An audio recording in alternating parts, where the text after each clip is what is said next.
And the big story at the end here is the number 8 Hyundai taking the lead in the last 6.5 minutes, and M is down in what I presume is a very happy N-Gen garage.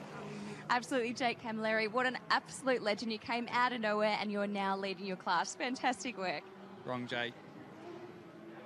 I'm Jake Williams in the other car that just got overtaken by Jake. But yeah, so anyway, we've had a good run today. So we've Jake Camilleri has done well. He's put in a good effort to chase down us, and he's got away with putting it on first place in class. So good on him. Rod's done a good job out there rotating around. Just didn't have enough in the car at the end of the day. So yeah. Well done for finishing the interview, because that was the other side of it. When one garage is happy, the other side is always a little less so, but they're still going to finish with a podium spot